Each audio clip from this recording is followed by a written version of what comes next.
विद्यार्थियों, मेरा नाम है पवन द्विवेदी। आज हम 12th फिजिक्स के चैप्टर 6 के विद्युत चुम्बकीय प्रेरण के भाग 2 का अध्ययन करेंगे। तो चलिए सबसे पहले ये देख लेते हैं कि आज हम कौन कौन से कॉन्सेप्ट को समझेंगे। तो आज हम अध्ययन करेंगे विद्युत चुम्बकीय प्रेरण, फैराडे के विद्युत चुम्बकीय प्रेरण के नियम और फैराडे के विद्युत चुम्बकीय प्रेरण से जो प्रेरित विद्युत वाहक बल या प्रेरित धारा उत्पन्न होती है उसकी दिशा ज्ञात करने के लिए एक बहुत महत्वपूर्ण नियम लेंज के नियम को हम समझेंगे और साथ ही समझेंगे कि लेंज का नियम ऊर्जा संरक्षण नियम के अनुकूल है और लास्ट में कुछ आंकिक प्रश्न करेंगे।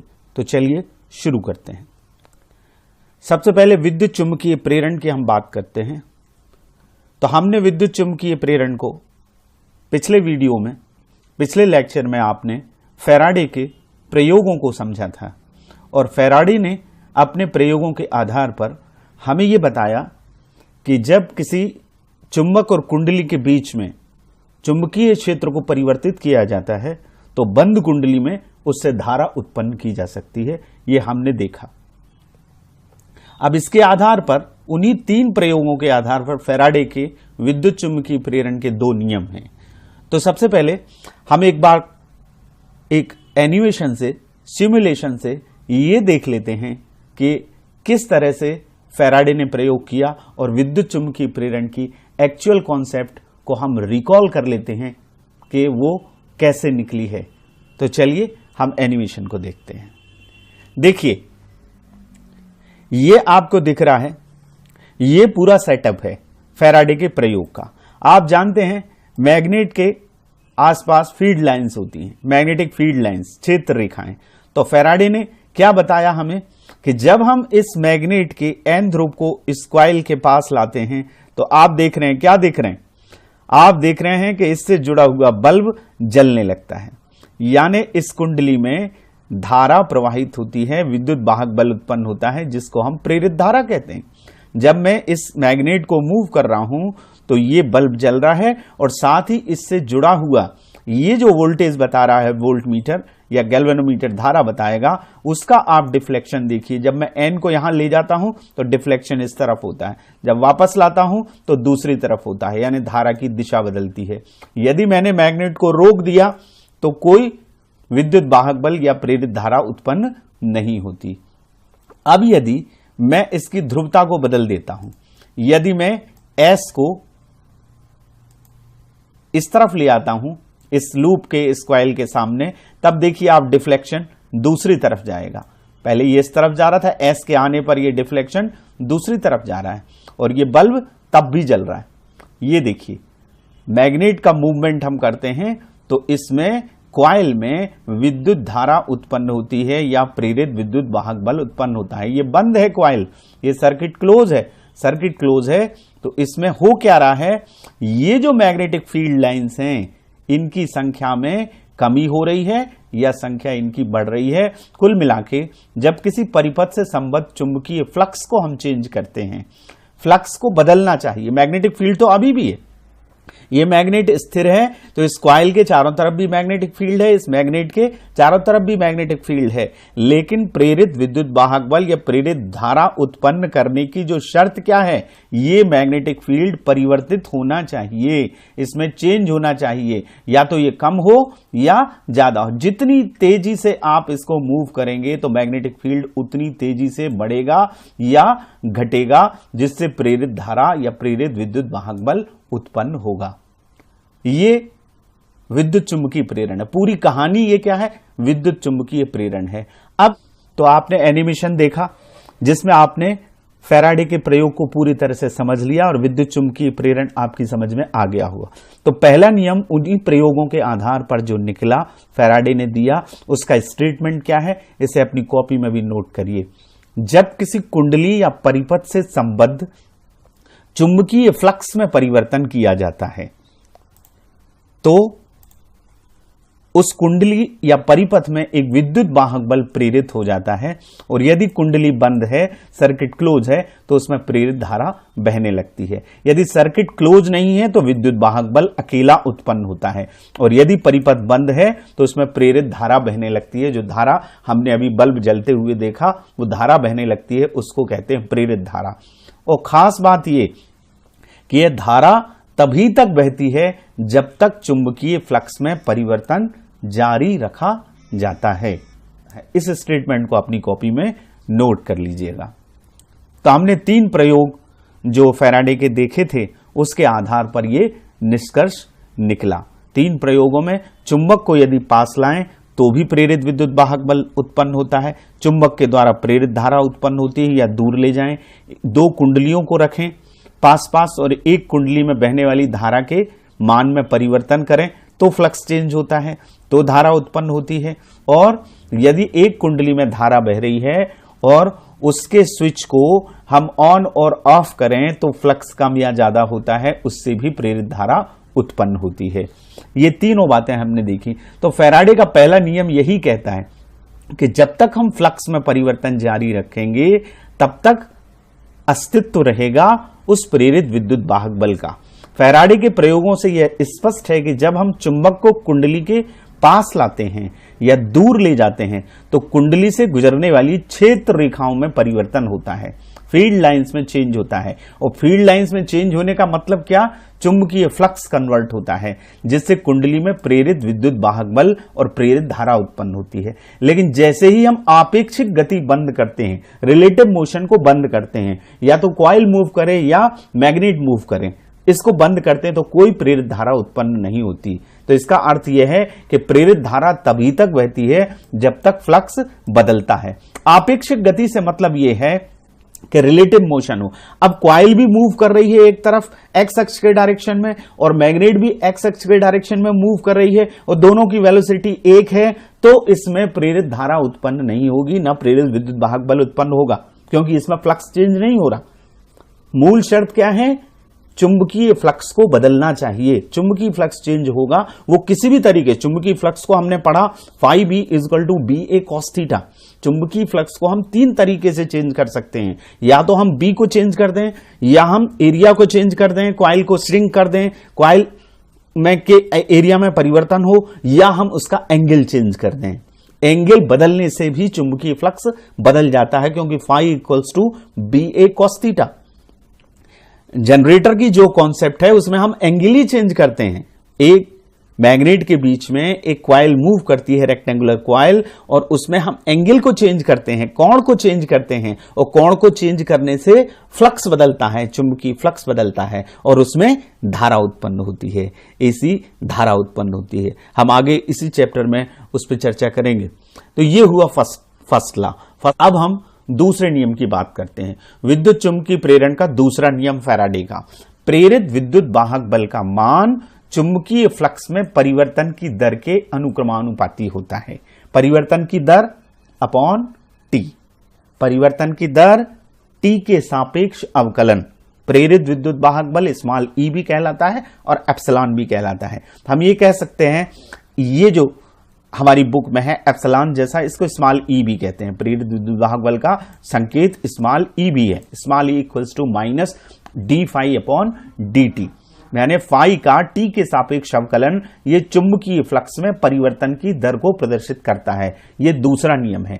अनुक्रमानुपाती होता है, यानी प्रोपोर्शनल लगेगा। के की वैल्यू यहां 1 आती है, और ऋण चिन्ह का मतलब हम लेंज के नियम में और डिटेल में समझेंगे। ऋण चिन्ह यहां इसलिए आया है कि प्रेरित विद्युत वाहक बल चुंबकीय फ्लक्स में परिवर्तन का विरोध करता है, इसलिए इसमें ऋणात्मक चिन्ह आता है। अब हम इस दूसरे नियम के आधार पर यही वाला फार्मूला प्रेरित विद्युत वाहक बल का निकालेंगे, क्योंकि प्रश्न ये आता है कि फैराडे के विद्युत चुंबकीय प्रेरण के नियम लिखिए एवं द्वितीय नियम के आधार पर प्रेरित विभव बल का व्यंजक ज्ञात कीजिए। तो ये कैसे निकला? स्टेटमेंट क्या कह रहा है? प्रेरित विद्युत वाहक बल का मान चुंबकीय फ्लक्स में परिवर्तन की दर के अनुक्रमानुपाती होता है। तो हमने ये मान लिया कि किसी इंस्टेंट ऑफ टाइम पे, किसी क्षण पे, किसी परिपथ से संबद्ध चुंबकीय फ्लक्स phi1 है। ये हमारा प्रारंभिक हो गया। और स्मॉल टी सेकंड के बाद ये फ्लक्स क्या हो जाता है, φ2 हो जाता है। तो परिवर्तन की दर निकालना है तो पहले परिवर्तन निकाल लें। तो परिवर्तन कैसे होगा, अंतिम फ्लक्स में से प्रारंभिक फ्लक्स को हम घटा देंगे, तो हमारा चुंबकीय फ्लक्स में परिवर्तन आ जाएगा φ2 माइनस φ1। अब दर निकालना है तो ये टी टाइम है, तो दर निकलेगी तो अपॉन टी, दर यानी बटे समय। तो चुंबकीय फ्लक्स में परिवर्तन की दर हो गई φ2 minus φ1 upon T.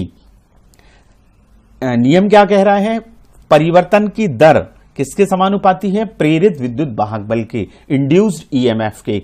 Induced EMF यदि एप्सिलॉन है या स्मॉल ई है तो प्रेरित विद्युत वाहक बल चुंबकीय फ्लक्स में परिवर्तन की दर के अनुक्रमानुपाती है।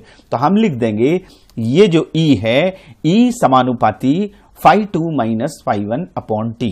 इस प्रोपोर्शनल को हटाएंगे, जब भी हम समानुपाती को हटाते हैं कांस्टेंट लगाते हैं, यहां माइनस आता है, माइनस के लगता है, और एसआई सिस्टम में इसके का मान 1 होता है। तो के बराबर क्या हो जाएगा, 1 हो जाएगा। तो हमारा जो डेरिवेशन है वो क्या हो जाएगा, E equals to minus φ2 minus φ1 upon t. इसको हम ई ही बोलेंगे, स्मॉल ई भी आप लिख सकते हैं। ऋण चिन्ह हमेशा इसलिए लगाया जाता है, यहां इसलिए आया है, जैसा कि मैंने पहले बताया कि प्रेरित विद्युत वाहक बल सदैव चुंबकीय फ्लक्स में परिवर्तन का विरोध करता है, इसलिए यहां ऋण चिन्ह आया है। यह हुआ हमारा दूसरा नियम, इससे निकला। अब हम इसको किस किस तरीके से लिख सकते हैं, ये तो एक फार्मूला हो गया। अब यदि हम ये मान लेते हैं कि एवरेज हमको निकालना है, तो डेल्टा टी समय अंतराल में कुंडली के चुंबकीय फ्लक्स में परिवर्तन डेल्टा फाई सफिक्स बी है। बी इसलिए लगा दिया है कि मैग्नेटिक फील्ड में बी लगता है और इलेक्ट्रिक फील्ड में ई लिखता है। आप अकेला फाई भी लिख सकते हैं, हम आगे से फाई लिखेंगे। तो हम ये कह सकते हैं कि e equals to minus delta phi B upon delta t. ये और ये एक ही चीज है। ये हो गया एवरेज, औसत जो ईएमएफ उसमें इंड्यूस्ड होगा कॉइल में या सर्किट में, उसको हम इस तरह से लिख सकते हैं, डेल्टा टी समय अंतराल। यदि हम तात्क्षणिक इंड्यूस्ड ईएमएफ की बात करते हैं, यानी एनी इंस्टेंट ऑफ टाइम पे, बिल्कुल जरा से समय पर बात करते हैं, तो हम इसको क्या करते हैं, इसको कर देते हैं E equals to minus d phi by d t. ये जो समय है डेल्टा टी समय अंतराल बहुत ही कम है, टेंस टू जीरो है। जब ये टेंस टू जीरो है तो E इक्वल्स टू हो जाएगा minus d phi by d t. ये है फ्लक्स परिवर्तन की दर प्रेरित विद्युत वाहक बल के बराबर होती है। यह हमारा फ्लक्स का सूत्र है। ध्यान रखिए, ये केवल सिंगल लूप का फार्मूला है, एक फेरे के लिए है, और यदि कॉइल में n फेरे हैं तो सूत्र में क्या हो जाएगा, n का गुणा हो जाएगा। ये तीन फार्मूले इंड्यूस्ड ईएमएफ के हो गए, प्रेरित विद्युत वाहक बल के हो गए। एक ये हो गया, आप इस तरह से भी लिख सकते हैं, E equals to minus φ2 minus φ1 upon t, और ये E equals to minus delta phi B upon delta t, या E equals to minus d phi upon d t. ये केवल सिंगल लूप के लिए है। अब हम यदि n की बात करते हैं कि यदि कुंडली में फेरों की संख्या कैपिटल N है, तो कुल प्रेरित विद्युत वाहक बल क्या हो जाएगा, E equals to minus n d phi by d t. इस तरह से आप पूरी कॉइल का इस फार्मूले से निकाल सकते हैं। यह फैराडे का दूसरा नियम है।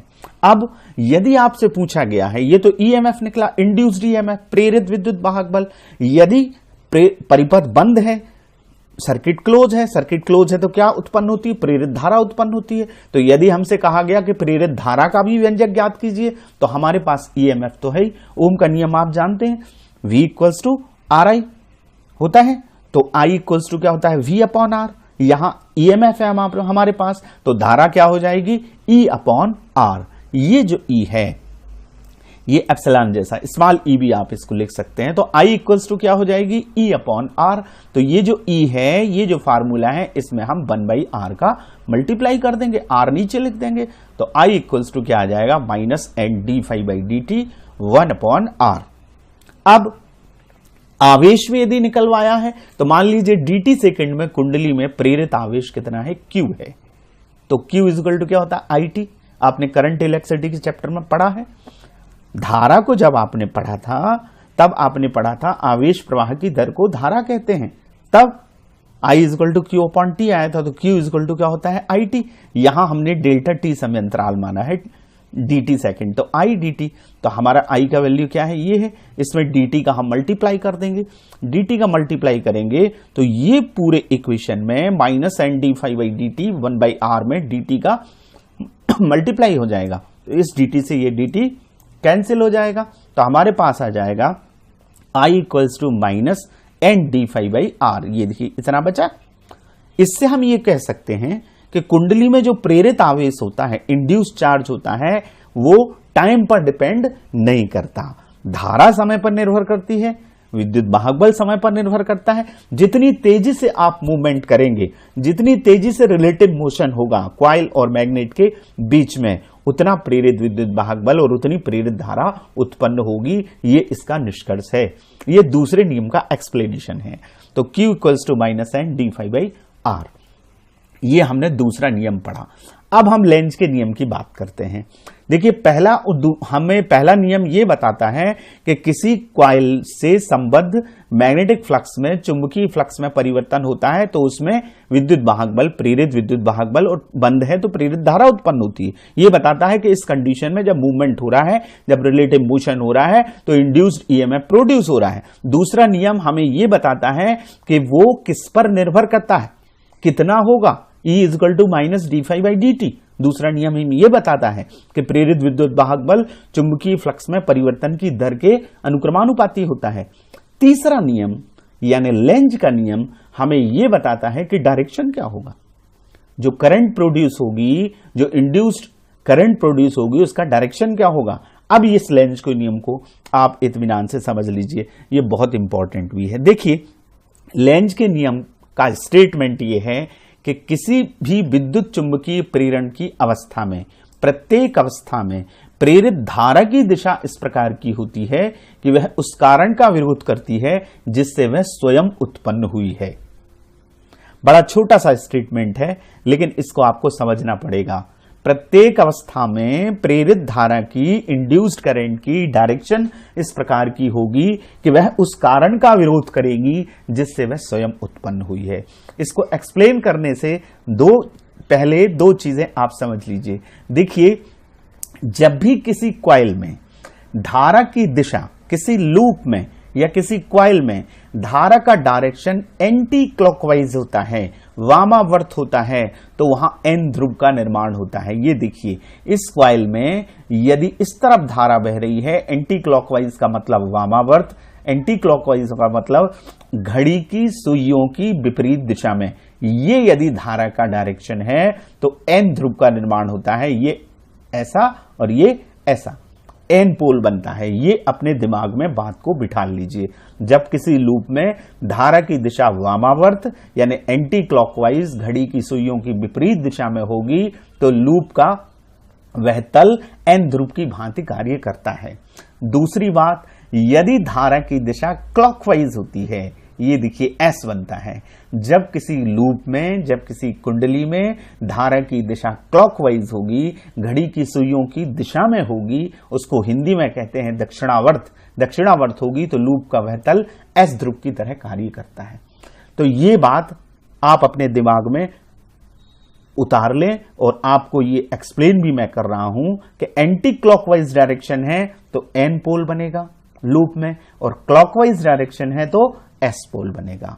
इसके बाद आपको लेंज का नियम समझ में आएगा। देखिए लेंज का नियम यह कह रहा है कि विद्युत चुंबकीय प्रेरण की कंडीशन में धारा की दिशा इस प्रकार की होती है कि वह उस कारण का विरोध करती है जिससे वह स्वयं उत्पन्न हुई है। अब देखिए यदि एक मैग्नेट के एन पोल को हम इस लूप के पास लाते हैं तो इस लूप में प्रेरित धारा उत्पन्न होती है।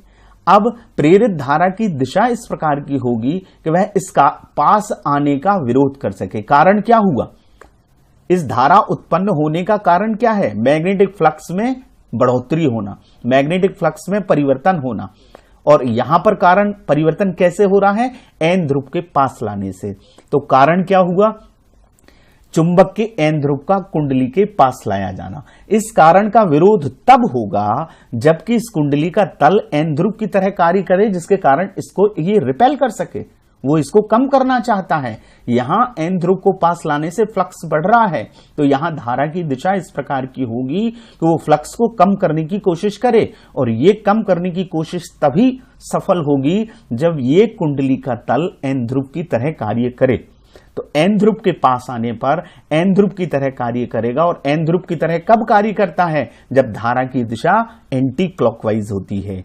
तो कारण का विरोध तभी हो सकता है जब कुंडली का तल क्या बन जाएगा? n ध्रुव बन जाएगा, और n ध्रुव बनेगा तो धारा की दिशा क्या होगी?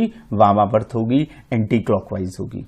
कहने का तात्पर्य ये कि जब किसी लूप के पास हम कुंडली के चुंबक के n ध्रुव को लाते हैं तो उस लूप में धारा की दिशा एंटी क्लॉकवाइज होती है, क्योंकि वहां समान ध्रुव का निर्माण होगा जब इस कारण का विरोध हो सकेगा। कुल मिला के बात समझ में आई। n ध्रुव को पास लाएंगे तो कॉइल में धारा की दिशा वामावर्त होगी, एंटी क्लॉकवाइज होगी। अब हम ये देखिए, n ध्रुव को हम पास ला रहे हैं तो ये n ध्रुव का ही निर्माण हो रहा है, और n ध्रुव का निर्माण तब होता है जब एंटी क्लॉकवाइज होती है। ठीक है, अब हम इसको दूसरे उदाहरण से समझते हैं कि यदि हम अब n ध्रुव को दूर ले जा रहे हैं, इस चुंबक को हम दूर ले जा रहे हैं, तो फ्लक्स में यानी मैग्नेटिक फील्ड लाइंस में क्या हो रही है? कमी हो रही है। इस दूर ले जाने का तो भी प्रेरित धारा उत्पन्न होगी। प्रेरित धारा उत्पन्न होने का कारण यहां क्या है? चुंबक के n ध्रुव को दूर ले जाना। अब दूर ले जाने का विरोध कब होगा? जब इनमें अट्रैक्शन हो। अट्रैक्शन कब होगा? जब कॉइल का ये वाला सिरा, ये वाला तल, ये वाला फलक S ध्रुव की तरह काम करेगा, और S ध्रुव की तरह काम तभी करेगा जबकि धारा की दिशा क्लॉकवाइज होगी, जब धारा की दिशा दक्षिणावर्त होगी। तो जब हम n ध्रुव को दूर ले जाते हैं तो कुंडली में धारा की दिशा क्लॉकवाइज होती है। तो इस तरह से लेंज के नियम से हम प्रेरित धारा की दिशा को आसानी से ज्ञात कर सकते हैं। लेंज का नियम क्या? प्रेरित धारा की दिशा इस प्रकार की होती है कि वह उस कारण का विरोध करती है जिससे वह स्वयं उत्पन्न हुई है। n ध्रुव को कुंडली के पास लाएंगे तो कुंडली में धारा की दिशा एंटी क्लॉकवाइज यानी वामावर्त होगी, और n ध्रुव को यदि कुंडली से दूर ले जाएंगे तो धारा की दिशा दक्षिणावर्त होगी। अब इसमें ये इस तरह से जब n पोल को हम दूर ले जा रहे हैं तो s ध्रुव का निर्माण होगा, और s ध्रुव का निर्माण तभी होता है जब क्लॉकवाइज डायरेक्शन में धारा की दिशा होती है। अब हम एक प्रश्न और इसका बहुत महत्वपूर्ण है वो करते हैं।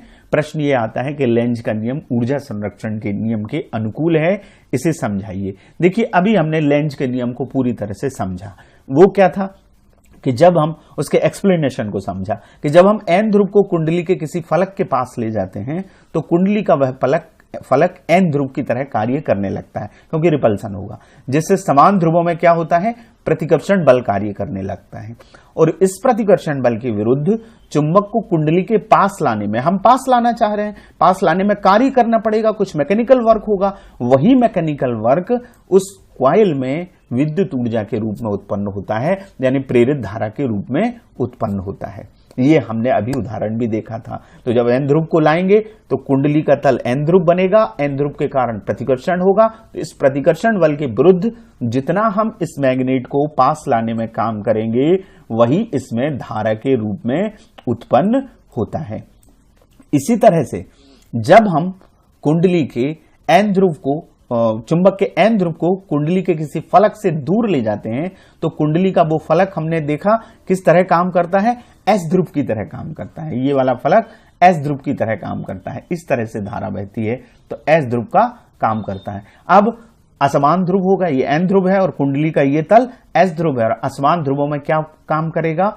आकर्षण बल कार्य करेगा। और इस आकर्षण बल के विरुद्ध हमें क्या करना है? इस फ्लक्स को चेंज करने के लिए इस मैग्नेट को दूर ले जाना है। तो दूर ले जाने में जितना कार्य करना पड़ेगा वो कुंडली में विद्युत ऊर्जा के रूप में उत्पन्न होता है, वही प्रेरित धारा के रूप में उत्पन्न होता है। तो हम ये कह सकते हैं कि जो कार्य है मैग्नेट को मूव करने में, मैग्नेट को पास लाने में कॉइल के, या मैग्नेट को दूर ले जाने में जितना कार्य किया जाता है, इसके अलावा कॉइल को भी हम मूव कर सकते हैं। मैग्नेट को नहीं कर रहे हैं तो कॉइल को मूव कर सकते हैं। कॉइल को मूव करने में जितना वर्क किया जाता है, जितना मैकेनिकल वर्क होता है, जितना कार्य होता है, वही विद्युत ऊर्जा के रूप में परिवर्तित हो रहा है।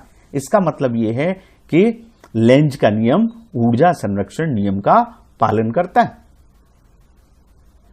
इस प्रकार लेंज का नियम ऊर्जा संरक्षण नियम के अनुकूल है। अब हम एक न्यूमेरिकल करेंगे, एक अंकित प्रश्न करेंगे। वो ये है कि एक लूप से बद्ध चुंबकीय फ्लक्स φ = 60 स्क्वायर प्लस 70 प्लस 1 है, जहां φ का मान मिली वेबर में है, t का मान सेकंड में है। तो t बराबर 2 सेकंड में लूप से कितना ईएमएफ इंड्यूस्ड होगा, कितना विद्युत वाहक बल प्रेरित होगा। देखिए φ हमको ये दिया है 60 स्क्वायर प्लस 70 प्लस 1। टाइम का फंक्शन है, ये इंस्टेंट ऑफ टाइम में पूछा हुआ है, तो हमें इंस्टेंट ऑफ टाइम के लिए क्या करना पड़ता है, फार्मूला हमने पढ़ा है दूसरा नियम फैराडे का, E = -dφ/dt। dφ/dt का मतलब क्या है, फाई का t के सापेक्ष अवकलन, ये फ्लक्स परिवर्तन की दर है। तो फाई हमको ये दिया है इस इक्वेशन के रूप में, हम इसका t के सापेक्ष क्या कर देंगे, अवकलन कर देंगे। तो d/dt फाई की वैल्यू रखी 60 स्क्वायर प्लस 70 प्लस 1। अब आप अवकलन करना जानते हैं, अवकलन होता है जैसे x की पावर n का अवकलन करते हैं तो nx n-1, तो इसका अवकलन करेंगे 60 स्क्वायर का, तो 2 का क्या होगा, आगे गुणा हो जाएगा। तो 2 6 12 और 2 में से एक घात घट गई तो 12, और 70 का अवकलन क्या होगा, 7 होगा, और 1 का अवकलन क्या होगा, 0 होगा। आपको ये पता है ना, d/dx xn x की पावर n बराबर फार्मूला होता है n x n-1, पावर में n-1। ये अवकलन है, दो तरह के गणित हैं, समाकलन और अवकलन। और तो अवकलन में क्या होता है, डिफरेंशिएशन में इस n पावर को हम क्या करते हैं, आगे ले आते हैं, और इसमें से एक घट जाता है। तो ये 2 आगे आया तो 2 6 12 हो गया, 2 में से 1 गया तो 1 आ गया, और 70 का क्या होगा, यहां 1 आगे आएगा, 1 - 1 0, t की पावर 0 माने 1 यानी 7 -12t प्लस 7। अब पूछा क्या है, t बराबर 2 सेकंड पे, तो 2 सेकंड हम यहां मान रख देंगे t का, तो 12, तो ये 2 आ गया, ये 12 दूनी 24 हो गया, 24 और 7 31। तो E = क्या आ जाएगा, 31 -31 मिली वोल्ट। माइनस वो दिशा के लिए है, आप यदि परिमाण अकेला कहेंगे तो ये क्या आएगा, 31 मिली वोल्ट आएगा। तो इस तरह से हमने फैराडे के दूसरे नियम से ईएमएफ, इंड्यूस्ड ईएमएफ, प्रेरित विद्युत वाहक बल निकाल लिया। इस तरह के न्यूमेरिकल आपको पूछे जाते हैं। तो इस तरह से आज हमने फैराडे के दूसरे नियम का, दोनों नियमों का अध्ययन किया। अब आपके अभ्यास के कुछ प्रश्न हैं, इनको आपको करना है। पहला, फैराडे के विद्युत चुम्बकीय प्रेरण का प्रथम नियम लिखिए। दूसरा, फैराडे का द्वितीय नियम लिखिए, इसके आधार पर प्रेरित विद्युत वाहक बल एवं प्रेरित धारा का व्यंजक ज्ञात कीजिए। लेंज का नियम लिखिए एवं इसकी व्याख्या कीजिए। तीसरा प्रश्न है, समझाइए कि लेंज का नियम ऊर्जा संरक्षण नियम के अनुकूल है। और लास्ट एक न्यूमेरिकल है, किसी कुंडली से बद्ध चुंबकीय फ्लक्स 0.01 सेकंड में 12 × 10⁻³ वेबर से घटकर 6 × 10⁻³ वेबर रह जाता है, तो कुंडली में प्रेरित विद्युत वाहक बल की गणना कीजिएगा। इन प्रश्नों को आप करिए, अपने शिक्षक शिक्षिकाओं के मार्गदर्शन में इनमें से जो भी प्रश्न आपको समझना है उनसे समझिएगा, और घर पर रहकर हमारा घर हमारा विद्यालय की समय सारणी के आधार पर अध्ययन करिएगा। Thank you very much.